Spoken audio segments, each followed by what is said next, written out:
कल्याणच्या अल्पवयीन मुलीवर अत्याचार करणारा विशाल गवळी यांनी आत्महत्या केलेली आहे जेलमध्ये. कसं पाहते एकंदरीत? मला वाटतं हे होऊ कसं शकलं एकतर, म्हणजे ज्याला फासावर लटकवलं पाहिजे तो स्वतःला काही करून कसं घेऊ शकतो, ही एक गोष्ट आहे. जेलमध्ये काही नियम वगैरे असतात, त्याचं काय झालं. आणि दुसरी गोष्ट म्हणजे दुर्दैव एकच आहे, महाराष्ट्रामध्ये गेल्या 100 दिवसाचं जे सरकार होतं, कितीतरी घटना घडायला लागलेल्या आहेत, पण उत्तर द्यायला कोणी नाही आहे.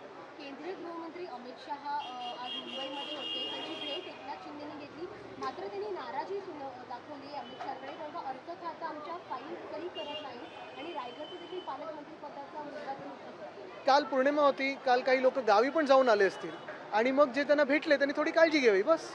आमच्या अनुभवावरनं सांगतो, बाकी काही नाही. एक मिनिट हे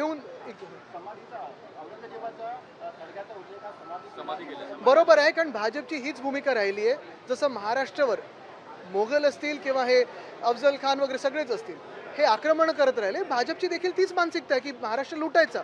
आणि म्हणून ज्यांची कबर होती, ज्याला गाडला इथे महाराष्ट्राने, महाराष्ट्राच्या मातीत, की महाराष्ट्र जो चालून येईल त्याला असंच गाडलं जाईल, काही काही लोकांना ते समाधी वाटते.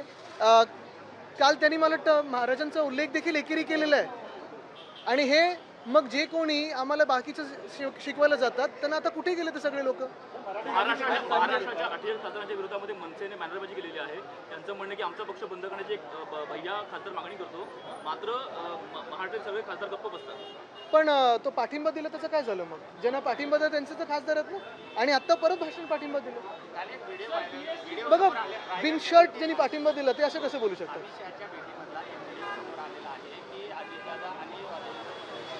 पाया पडत असताना ते दिसून येते, मात्र एकनाथ शिंदे जसे आले की त्यांनी बाजूला सारल्याचं असं त्या व्हिडिओमध्ये दिसतं. एक महत्त्वाची गोष्ट हीच आहे की काल घरी कोणाच्या जेवायला गेले होते, हे खूप मोठे संकेत आहे.